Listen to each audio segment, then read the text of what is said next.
selector. Rewind selector. Rewind selector. Rewind selector. Rewind selector. Rewind selector.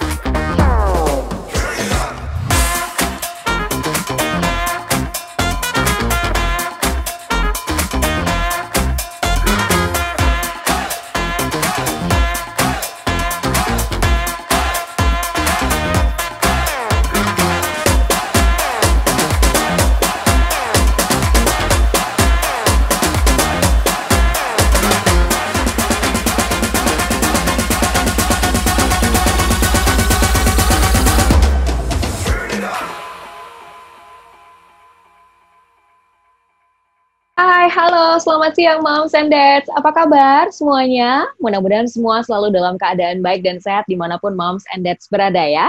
Senang sekali hari ini saya, di Sabtu siang ini, saya Indri akan menemani Moms and Dads semuanya dalam ruang Zoom webinar kali ini dalam acara yang disponsori oleh Kurumi dan juga bekerja sama dengan Anakku ID selama 1,5 jam ke depan. Aduh, senang banget ya kalau kita semua bisa ngumpul walaupun terpisah oleh jarak karena pandemi, tapi nggak apa-apa. Yang penting kita semua sehat di rumah.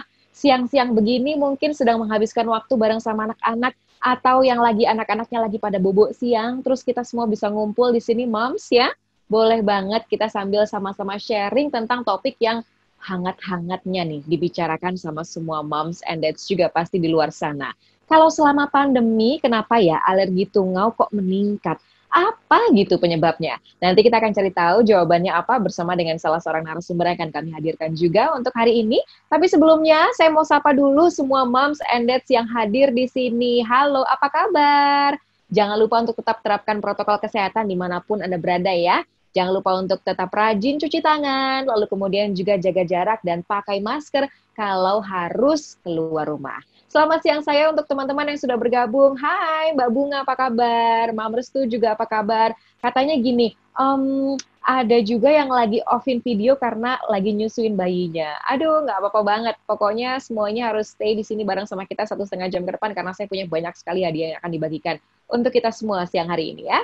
Halo, selamat siang juga Catherine, kemudian juga Sofia, selamat siang, ada Naida, terus kemudian juga ada Agatha Sylvia, selamat siang semuanya. Ya, betul, teman-teman tadi ada yang bertanya di kolom komentar, pertanyaannya ditulis di sini kah? Iya, betul. Jadi kalau Anda ingin bertanya nanti tentang alergi tungau, mungkin tentang alergi yang diderita oleh anak-anak ya, boleh langsung tuliskan pertanyaannya.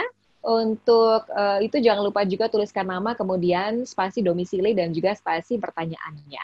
Dan sebelumnya saya ingin mengingatkan juga, ini saya melihat masih ada nama-namanya yang tertera di Zoom-nya, masih nama brand handphonenya. Nah ini bisa diganti langsung sesuai dengan nama, sesuai KTP ya, Moms and Dads ya. Ini berfungsi untuk nanti memudahkan proses pengecekan data kalau Moms and Dads memenangkan hadiah door prize yang akan kami berikan juga untuk siang hari ini. Selain itu juga kami masih punya voucher belanja akan dibagikan nanti, informasinya saya akan simpan di belakang, jadi supaya kita semua tetap bersama-sama. Dan juga jangan lupa untuk mengisi Google Form ya, yang sudah kami sediakan linknya di kolom chat, tinggal langsung diklik aja, lalu kemudian diisi dan disubmit. As easy as that ya. Oke, kalau gitu langsung saja kita mau memulai sesi Zoom webinar ini sambil menunggu semua teman-teman atau Moms and Dads yang sedang bergabung melalui link virtual ini. Kita akan langsung saja menyapa narasumber kita untuk hari ini, dokter spesialis anak konsultan alergi imunologi, Dr. Endah Citra Resmi. Halo, selamat siang Dr. Endah, apa kabar? Selamat siang Mbak Indri, kabar baik, Alhamdulillah. Baik ya. Ini lagi di rumah atau lagi di rumah sakit? Masih praktek atau gimana dok? Udah di rumah, background-nya sih background rumah sakit ya, tapi pura-pura aja. Soalnya kalau background rumah berantakan. Oke, sambil share screen ya, Dokter Endah, kita hari ini mau bahas tentang alergi tungau, oke? Nanti saya juga akan bacakan nih salah satu CV-nya nih untuk supaya teman-teman mengenal Dokter Endah lebih dalam juga.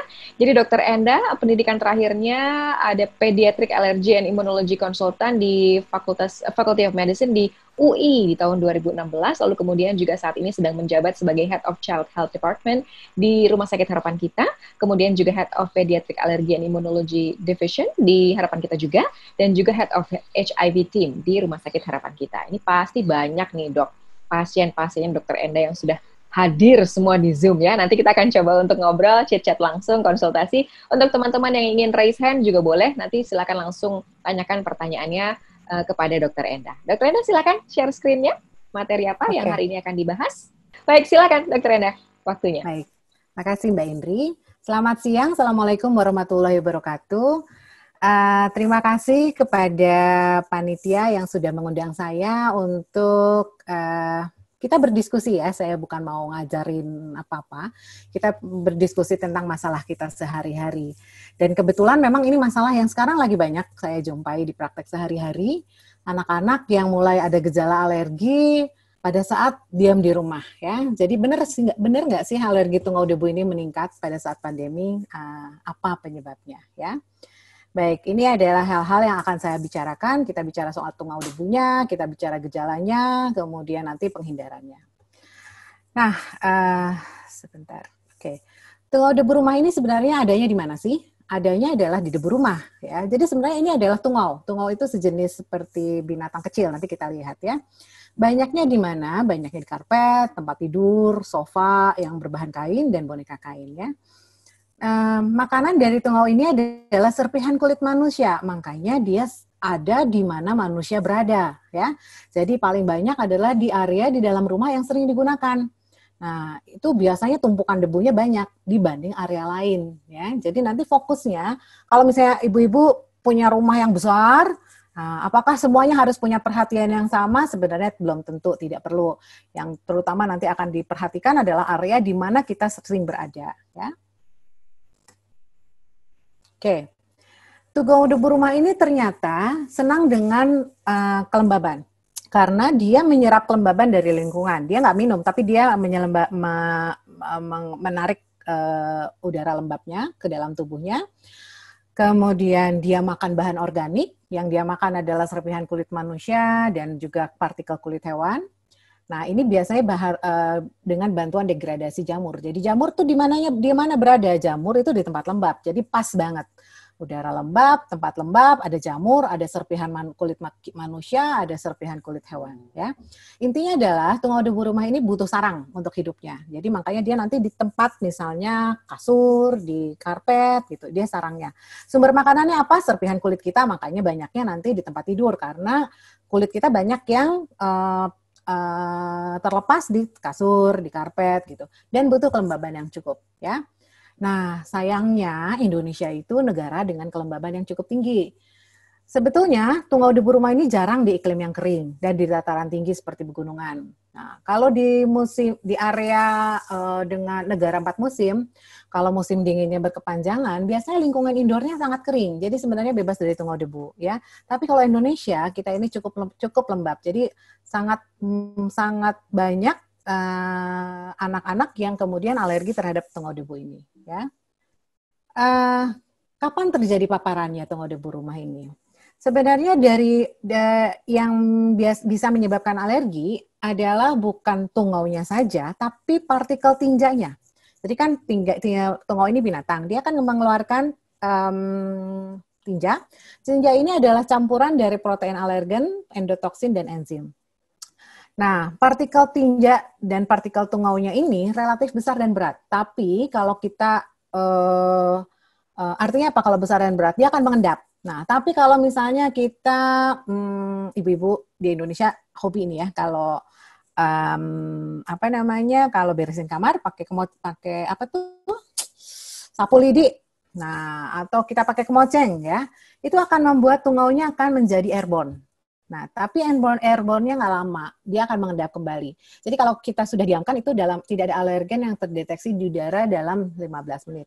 Tapi nantinya yang akan saya nasihatkan adalah nggak usah pakai sapu lidi, nggak usah pakai kemoceng ya. Nah, jadi kalau dia akan mengendap lagi, sebenarnya tidak banyak manfaat kita menggunakan filtrasi udara kalau tujuannya untuk mengendalikan paparan tungau debu. Lain kalau kita mau mengendalikan udara yang polusi udara luar itu boleh kita pakai filtrasi udara ya. Tapi kalau untuk tungau debu rumah nggak ada manfaatnya. Nah, jadi paparan terhadap tungau debu ini terjadi saat berada dekat dengan debris atau serpihan tungau debu di tempat tidur, di lantai karena dia mengendapkan, atau furniture yang berbahan kain. Nah, tungau debu rumah dengan pandemi apa hubungannya sih? Nah, pandemi ini kan kita semua harus diam di rumah. Ibunya di rumah, anaknya juga di rumah, ibunya work from home, anaknya belajar dari rumah. Anak nih akan banyak di kamar tidur. Soalnya dia belajar, dia harus duduk di meja belajarnya, rata-rata meja belajar anak kan adanya di kamar tidur ya. Dia harus mengerjakan PR, dan termasuk sebenarnya main game. Ini kebetulan foto saya lagi nemenin anak saya sekolah dia ya. Nah, akibatnya anak yang berada di kamar tidur terus-menerus tentu akan terpapar tungau debu rumah lebih banyak. Nah, alergi tungau debu rumah ini banyak dihubungkan dengan alergi kulit dan alergi saluran napas. Kita akan bahas nanti satu persatu. Alergi kulitnya adalah biasanya dermatitis atopi. Dermatitis atopi ini adalah peradangan kronik di kulit. Artinya kronik artinya dia sebenarnya akan berlangsung lama. Cirinya adalah kulitnya kering, gatal, dan biasanya ada ruam. Bentuk dan lokasinya ruam itu nanti sesuai usia. Nanti kita akan bahas. Sementara apa sih rinitis alergi? Kalau rinitis alergi, peradangannya di hidung. Gejalanya biasanya hidungnya gatal, matanya juga gatal, mampet biasanya, meler, bersin. Sementara kalau asma, peradangannya di saluran napas bawah. Akibat peradangan ini, maka saluran napas akan menyempit. Kemudian lendir akan diproduksi, sehingga anak akan menjadi batuk, sesak, atau nyeri. Nanti kita lihat ya. Saya akan bahas pertama soal dermatitis atopi. Dermatitis atopi ini sebenarnya penyakit kompleks. Dia ini interaksi antara faktor genetik dan lingkungan. Nah, faktor genetiknya apa? Anak-anak yang memiliki dermatitis atopi itu sebagian besar memiliki mutasi di gen filagrin. Filagrin ini mempengaruhi fungsi barier kulit. Nanti kita lihat bagaimana sih kulit anak yang dermatitis atopi. Defek genetik ini dari mana? Ya tentu dari orang tuanya, ya. Jadi biasanya saya nanya, ibu bapaknya ada yang juga kulitnya kering nggak? Ada yang punya eksim juga nggak? Gitu. Biasanya akhirnya, oh iya dok, saya juga kulitnya kering. Oh iya dok, saya juga kulitnya sensitif. Nah, faktor lain adalah faktor lingkungan. Dan ternyata di faktor lingkungan ini yang paling juga banyak bikin masalah adalah tungau debu rumah. Selain mikroba, iklim, stres, polusi udara. Nah, DA yang berat, dermatitis atopi yang berat, itu biasanya ternyata nanti sensitif terhadap alergen indoor maupun outdoor. Nanti kita lihat ya. Nah, ini adalah kulit. Lapisan kulit yang normal yang sebelah kiri dan lapisan kulit anak dengan dermatitis atopi. Kulit normal ini cakep. Ada lapisan pelembabnya, sel-selnya tersusun rapi, ya. Nah, akibatnya apa? Ini berfungsi sebagai barrier. Jadi alergen dari luar nggak bisa masuk. Nah, pada anak yang dermatitis atopi karena genetiknya, maka satu, lapisan pelembabnya nggak ada nih, sudah terputus-putus. Kemudian semen yang mengikat sel-sel ini juga terganggu. Jadi sel-selnya renggang. Akibatnya apa? Air yang ada di dalam kulit akan mudah menguap, makanya kulitnya kering. Lalu alergen termasuk tungau debu rumah, jamur, itu akan mudah masuk ke dalam kulit. Nah, alergen yang masuk ini nantinya akan bereaksi dengan sel-sel imun di dalam kulit dan akhirnya terjadilah peradangan. Itu yang nanti kita lihat sebagai anak yang merah kulitnya dan gatal. Ya. Nah, ini adalah tipikal dermatitis atopi pada bayi. Kalau bayi itu biasanya letaknya adalah di muka, ya, kemudian di tangan kaki tapi bagian luar, siku, kemudian lutut, ya. Biasanya kalau di anak bayi itu biasanya merah.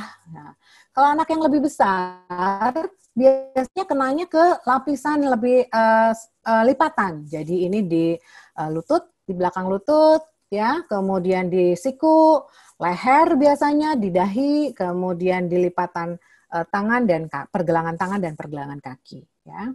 Nah, ini contohnya di siku nih, ya, biasanya merah-merah digaruk-garuk dan ini di pergelangan tangan dan pergelangan kaki. Nah, tata laksananya apa? Tata laksananya adalah karena kita tahu bahwa pencetusnya adalah penyebabnya adalah defek pada barier kulit, maka nomor satu adalah bariernya harus diperbaiki. Jadi harus pakai pelembab. Pelembab itu wajib. Bukan obat duluan, tapi pelembab nomor satu. Pelembabnya harus yang benar. Nggak boleh mentang-mentang pelembabnya mahal, mungkin dokternya ngeresepin pelembab yang mahal, dipakainya tipis-tipis, nggak bisa. Pelembabnya harus tebal. Kemudian kita sebisa mungkin menghindari faktor pencetus. Ya, faktor pencetusnya ada alergen, ada tungau debu. Nanti kita akan bahas ya. Nah, kemudian kalau sudah ada ruam yang disebabkan oleh alergen yang masuk ini, maka kita akan memberikan tambahan salep obat. Bisa kortikosteroid, bisa kalsinerin inhibitor. Nanti tergantung dokter yang akan meresepkan ya. Kalau sudah sangat berat, moderate to severe, kadang-kadang kita akan Misalnya sudah ada infeksi, menambahkan antibiotik, anti jamur atau antivirus, kemudian obat minum kadang-kadang ya. Nah, ada satu hal lagi, karena dermatitis atopik kronik, artinya menahun, seringkali akan bisa sering kambuh atau bahkan menetap. Sehingga treatmentnya akan menjadi lebih lama dan kita ada strategi untuk mencegah dia sering kambuh ya. Ini nanti harus didiskusikan dengan dokter pada saat berkunjung untuk mendiskusikan tentang dermatitis atopi ini. Nggak cuma sekedar obat, ada pencegahannya, kemudian bagaimana mengantisipasi supaya nggak sering kambuh. Nah, bagaimana dengan asma? Pada asma yang terjadi adalah akibat adanya pencetusnya iritan atau alergen, maka saluran napas yang sensitif ini akan menjadi menyempit. Kenapa bisa menyempit? Otot-ototnya menyempit, berkerut. Kemudian yang kedua, dindingnya jadi menebal. Kalau kita lihat nih, dindingnya tebal ya dibanding yang ini yang normal. Dan terjadi produksi lendir. Makanya gejalanya biasanya pada anak-anak adalah satu. Nah, khasnya batuk pada asma ini malam hari, terutama biasanya tengah malam anaknya terbangun, ya. Terus batuknya lama, kok anak sakit batuk, kalau biasanya batuk pilek virus kan paling beberapa hari sembuh. Ini anaknya 2 minggu, 3 minggu nggak membaik, ya. Nah, anak-anak asma juga sering pencetusnya adalah aktivitas fisik, makanya kalau habis lari-lari heboh batuk, ya. Nah, yang paling mudah untuk mendiagnosis asma kalau anaknya sudah mengalami gejala sesak, ada retraksi, ada mengi, kemudian kalau anak lebih besar dia sudah bisa bilang, aku nggak enak dadanya sempit, sesak ya. Nah ini saya ada video, coba kita lihat ya, bagaimana sih anak yang lagi sesak ya. Tuh. Ini ada retraksi ya, perutnya naik turun begini. Kalau kita hitung nih napasnya 1 menit, cepat nih biasanya. Dan batuk. Kalau didengarkan, ini anak mengeluarkan napasnya ada hit, hit. Itulah yang namanya mengi ya. Baik. Ops. Nah, pencetus asma apa sih? Pencetus asma itu nomor 1 asap rokok. Ya, termasuk bukan anaknya yang merokok ya, anak termasuk second hand smoke. Jadi kalau di rumah ada yang merokok, kemudian kita mencium bau asap rokok, itu banyak yang kemudian mempermudah untuk terjadinya serangan asma. Jadi ibu-ibu, saya nggak tahu apakah di sini ada bapak-bapak juga, tolong kalau ada yang merokok, stop. Bapaknya, nenek kakek yang tinggal serumah juga tolong diinformasikan untuk tidak merokok, terutama di dalam rumah dan di sekitar rumah. Ya.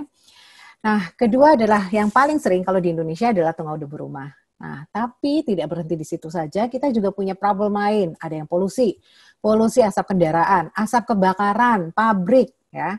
Dan dulu pernah ya, sebelum pandemi ini kita kan Jakarta tuh kualitas udaranya jelek banget. Itu banyak sekali anak yang kambuh asmanya, ya. Jadi biasanya kita sarankan cek kualitas udara sebelum keluar rumah, ya. Kemudian apalagi ternyata kecoa, tikus, serpihan-serpihan kulitnya juga bisa menimbulkan serangan asma. Binatang peliharaan juga termasuk untuk anak-anak yang sensitif ya. Jadi kita biasanya tidak menganjurkan binatang peliharaan jangan masuk ke kamar tidur dan harus sering dimandikan. Lalu jamur ini banyak di tempat yang lembab. Jadi hindari kamar yang lembab, kemudian kalau ada bocor segera diperbaiki. Nah, bau-bau yang menyengat, desinfektan, parfum itu juga bisa memicu serangan. Pencetus lain, infeksi virus. Anak kecil, kalau balita, itu sering infeksi virus mencetuskan asma. Jadi anak batuk pilek karena virus, tapi bonusnya plus sesak. Ya. Aktivitas fisik seperti yang tadi sudah saya sampaikan, dan emosi. Nah, anak yang marah, anak yang ketakutan, nangis, dia akan hiperventilasi kan, itu bisa mencetuskan asma. Dan perubahan suhu tiba-tiba menjadi dingin. Nah, yang berikutnya adalah rinitis alergi. Kalau rinitis alergi ini kan peradangannya di hidung, maka gejala utamanya adalah sebenarnya gejala hidung. Meler biasanya. Nah, tapi jangan dibayangkan melernya meler keluar banget gitu ya. Nah, pada anak yang rinitis alergi paling sering adalah hidungnya meler, tapi nggak keluar, tapi anaknya jadi sering narik-narik ingus. Nah, seperti begitu. Dan seringkali ada mampet. Mampet hidung ini seringkali menyebabkan kalau anak tuh bernapasnya mangap ya, mouth breathing, kemudian sering kalau tidur tuh snoring, mengorok. Dan bisa terjadi karena ada aliran ingus yang ke belakang, ke tenggorokan, postnasal drip, maka anak menjadi batuk, dan biasanya batuknya batuk yang berdem gitu ya. Nah, kemudian khasnya lagi gatal. Nah, kalau saya tanya, Bu, anaknya suka gatal nggak? Enggak. Nah, sebenarnya bukan gatal yang digaruk, tapi anak-anak yang alergi hidung itu biasanya secara tidak sadar akan menyentuh hidungnya lebih sering. Nah, kalau gatal banget, dia kucek-kucek hidung, kucek-kucek mata, dan biasanya nih lebih sering ngupil, ya, karena buat dia ada sesuatu di dalam hidung itu sangat ganggu. Kemudian seringkali pagi-pagi bersin, nah, kemudian selesai. Nah, rinitis alergi ini meskipun kelihatannya sepele cuma di hidung, tapi bisa menyebabkan gangguan pada kesehatan secara umum. Contohnya apa? Kalau tidurnya mampet, dia akan mangap, kemudian dia akan snoring, seringkali tidurnya tidak nyenyak, kualitas tidurnya tidak baik, sehingga bangun tidur tuh tidak segar, di sekolah jadi ngantuk. Nah, nih anak yang rinitis alergi, biasanya daerah di bawah matanya itu lebih gelap, ada garis-garisnya seperti ini, matanya juga biasanya merah karena suka sepaket ya alergi hidung dengan alergi mata. Dan nih, seringkali ngocok-ngocok hidungnya. Ibu Bapak ada yang kalau merhatiin saya juga rinitis alergi. Coba hitung berapa kali saya menyentuh hidung saya. Ini bahaya kalau lagi pandemi gini. Pandemi kan nggak boleh nyentuh hidung ya. Problem banget buat anak-anak, buat orang yang alergi. Nah, pencetus rinitis alergi adalah alergen outdoor. Kalau di luar negeri ini paling sering. Polen, serbuk bunga, serbuk dari pohon, dari rumput. Di Indonesia kita tidak punya laporan, mungkin ada, tapi kita belum ada penelitian yang lebih mendalam mengenai alergen outdoor ini. Kalau di Indonesia yang paling banyak kita punya alergen indoor, ya, tungau debu rumah, binatang berbulu, jamur, ya. Nah, ada hal lain, iritan, termasuk asap rokok, parfum, asap diesel, udara dingin. Jadi sebenarnya pencetusnya kalau rinitis alergi sama asma itu mirip-mirip. Nah, bagaimana sih kita memastikan bahwa anak alergi tungau debu? Biasanya yang akan kita lakukan adalah tes alergi. Tes alergi ini nanti memeriksa kadar IgE spesifik di darah, jadi ambil darah. Kita juga bisa melakukan pemeriksaan skin prick test. Kalau skin prick test kita tetes reagennya, kemudian kita prick sedikit dengan jarum kecil, tidak ada darahnya, tidak sakit. Kemudian kita tunggu 15 menit. Kalau yang positif nih yang bentol besar-besar seperti ini, ya. Nah, benar nggak sih ada hubungan antara pandemi dengan alergi tungau debu rumah? Ternyata sudah banyak laporannya, ya. Jadi ini adalah salah satu editorial yang ada di suatu jurnal, katanya COVID-19. Pada saat tungau debu dan lockdown menciptakan badai yang sempurna, ya. Jadi ternyata peneliti ini membandingkan 2 bulan Maret dan April tahun lalu 2019 dengan Maret dan April 2020, ternyata anak-anak ini ternyata laporan yang keluhan bertambah. Yang mampet, yang meler, yang tidur terganggu menjadi meningkat. Dan kebutuhan obat yang histamine, dexamethasone jadi meningkat. Jadi memang lockdown ini dan di rumah ini buat anak yang alergi akan menimbulkan gejala yang cukup mengganggu, ya. Nah, ternyata katanya kalau penderita alergi tungau debu rumah pindah ke area yang bebas tungau, gejalanya membaik. Tapi masa sih harus pindah rumah? Masa sih harus pindah ke pegunungan? Masa harus pindah ke Alaska yang udaranya dingin terus-menerus sehingga tidak praktis? Jadi yang akan kita lakukan adalah melakukan cara-cara untuk menurunkan paparan terhadap alergen tungau debu rumah. Ini mungkin untuk dilakukan meskipun sebenarnya yang sering terjadi adalah susah untuk tetap memelihara kebiasaan tersebut, ya. Begitu ibunya pulang dari dokter rajin bersihin tungau, tapi begitu keluhannya membaik, ibunya santai-santai, akhirnya gejalanya muncul lagi, ya. Nah, bagaimana menghindari tungau debu rumah? Ada 3 tahap. Yang pertama adalah jangan adat, bukan debu. Jadi jangan banyak furniture, ibu bapak. Kayaknya sekarang buat anak-anak alergi yang paling gampang adalah paling tepat adalah minimalis ya rumahnya ya. Bukan rumah zaman dahulu yang furniturnya banyak banget. Lalu kurangi pemakaian kain-kain. Jadi kalau sofa jangan pakai kain misalnya. Terus ibu bapak tuh suka bukan jemur ya, apa sih gantung-gantung kain, hiasan segala macam itu tolong mulai dikurangi. Karpet kita tidak anjurkan. Buku-buku yang banyak di kamar tidur itu juga bisa menampung debu. Mainan kain, boneka, jangan ya. Lingkungan ideal bagi tungau tumbuh adalah di kamar tidur. Jadi nanti fokus utama kita adalah pertama kali adalah kamar tidur. Yang kedua, pisahkan pasien dari debu. Nah, debunya banyaknya kan di kasur, di karpet. Jadi kalau ada karpet, angkat. Tapi kasur, nah kasur ini idealnya kita bungkus. Sehingga kalau pasien tidur di situ, dia terhindar dari kontak dengan bantal atau kasur di mana tungau berada. Nah, bungkusnya yang seperti apa? Yang dianjurkan adalah sebenarnya yang tidak bisa ditembus tungau. Plastik, vinil, cuman kan ini ya, panas ya. Nanti ada lagi beberapa produk pembungkus kasur yang boleh digunakan ya.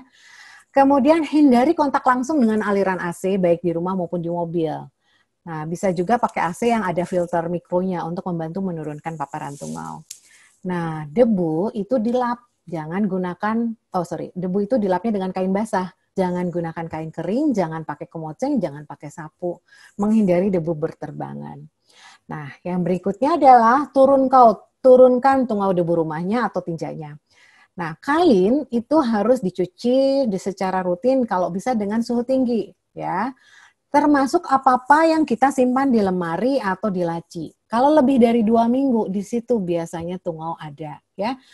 Nah, kemudian ada yang menggunakan insektisida atau akarisida dalam hal ini untuk perabot yang tidak bisa dicuci dengan temperatur tinggi seperti kasur, sofa atau karpet, meskipun buat di kita ini tidak populer ya. Nah, yang kita bisa lakukan juga adalah gunakan vacuum cleaner dengan filter HEPA, High Efficiency Particulate Air ya. Nah, tadi kita bahas pertama fokus kita adalah kamar tidur. Nah, bungkus bantal dan kasur dengan pembungkus ya. Kalau kita pembungkusnya pakai plastik, pakai lakban aja deh. Nah, kalau pembungkusnya kain yang memang tidak bisa ditembus oleh tungau, itu biasa dilengkapi dengan resleting, ya. Kemudian spray, sarung bantal, selimut harus dicuci. Kalau bisa air hangat atau air panas dengan deterjen.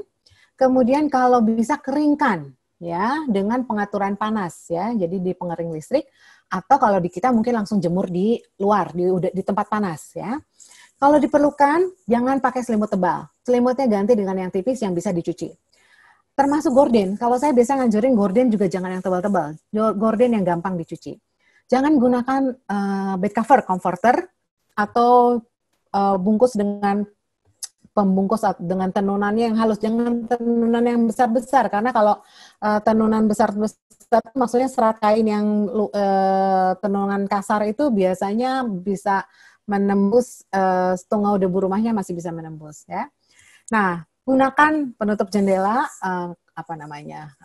gorden yang bisa dicuci nomor 1 atau bahan vinil kalau vinil langsung dilap ya atau yang bisa digulung. Singkirkan tumpukan barang, mainan berbahan kain, furniture berbahan kain. Ibu bapak tuh biasanya kan senang ya naruh-naruh mainan pajangan di kamar itu disingkirkan. Masukkan ke kotak plastik. Taruh mainan anak itu di tempat bermain. Jika mungkin jangan gunakan karpet atau kalau mau pakai karpet yang pendek, yang tipis sehingga bisa dicuci. Ya.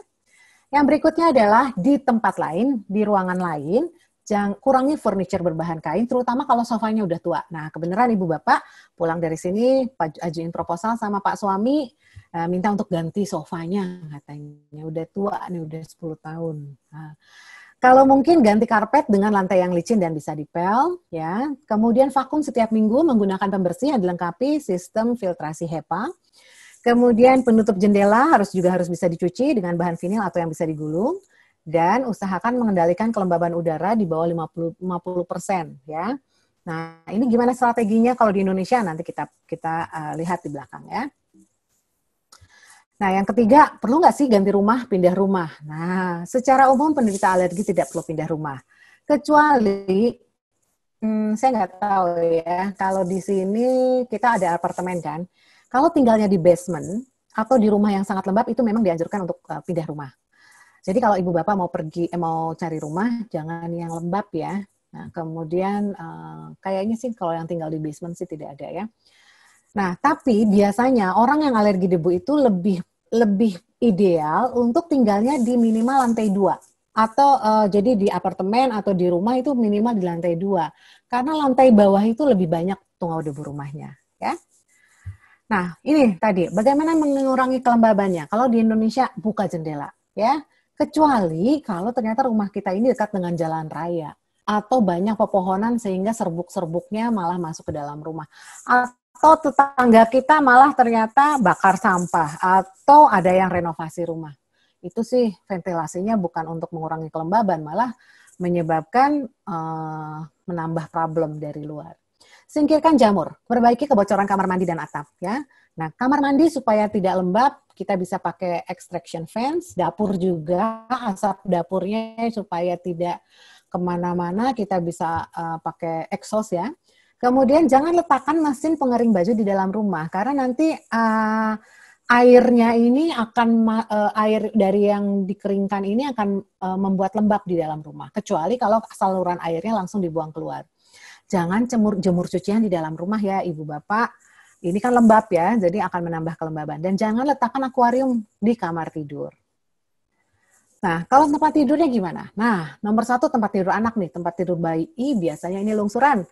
Adiknya lahir, tempat tidur kakaknya dia dipakai. Boleh rangkanya dipakai, tapi gunakan kasur baru. Gunakan bungkus yang pas untuk melindungi dari tungau debu. Jangan gunakan penutup atau selimut berbahan bulu, domba, wool ya. Nah, anak-anak nih jangan dikasih tidur di lantai. Karena apa? Lantai itu kan tempat debu, tungau mengendap. Lebih baik tempat tidurnya itu pakai yang ada kakinya ya. Jadi aliran udara di bawah kasurnya bisa ada.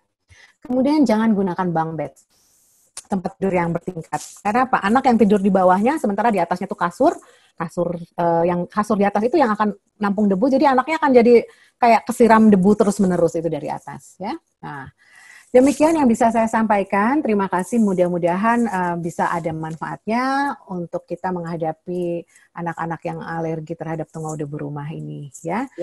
Kita akan bahas nanti pada diskusi. Terima kasih Mbak Indri. Saya Thank you, Dr. Endah.